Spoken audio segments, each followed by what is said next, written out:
I don't know if you've ever wondered whether Jesus was smart or not. He was. He was God. But he never flexes that intellectual academic muscle by using big words or flashy things. In fact, he didn't use the classical Greek language that scholars of his time would use. What he used was stories. And I think that's one of the interesting things about Jesus' teachings. He literally would start by saying, "Have you ever heard this one?" And then he would go on to teach us and to illustrate his point through story. So today, when we look at this fourth chapter in Mark's gospel, what I want to look at is not so much the details of those stories, but the idea of why does Jesus use stories? And what does that show us about who Jesus is? So first off, why does Jesus use stories? Well, we like stories.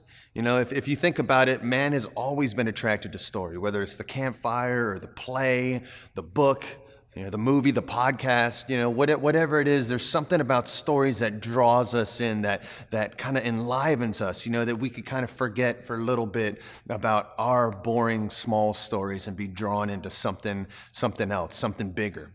And ultimately, there's a part of us that longs to be a part of that bigger story, and Jesus knew that that's what makes us tick. And he used that to teach us in a beautiful, maybe unexpected way. The second thing is, what does that show us about who Jesus is? Well, it shows us that he wants to engage us. That's pretty cool. He could have just rolled over us with teaching on teaching and this is that, and but instead he wants to engage that part of us that so often is unengaged in the monotony of our normal lives.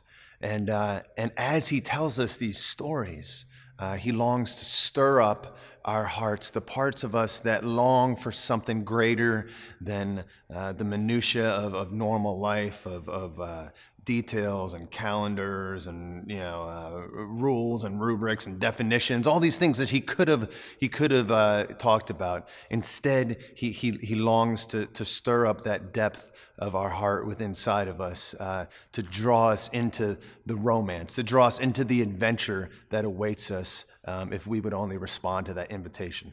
So today I would challenge you in your prayer time to engage that part of your heart that longs for story.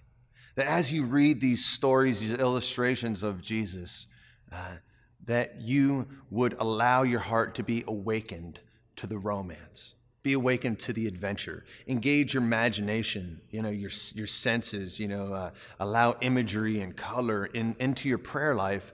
Ultimately, this is what Jesus was doing as he was breathing these stories into our story. Allow him today to invite you into that bigger story that he is.